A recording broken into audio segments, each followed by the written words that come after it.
truck came in not running. Clean out the fuel system, fuel pump, just carburetor.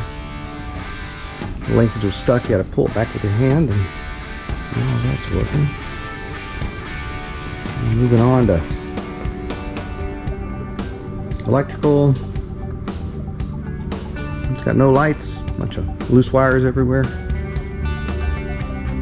Headlight switch wiring is just cut off and dangling, so we're gonna rewire all that.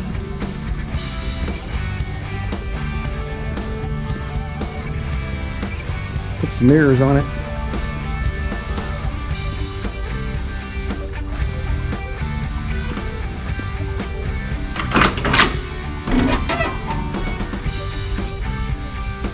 Someone decided to take a bunch of stuff apart and cut a bunch of wires.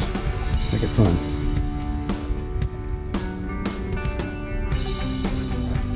Little project.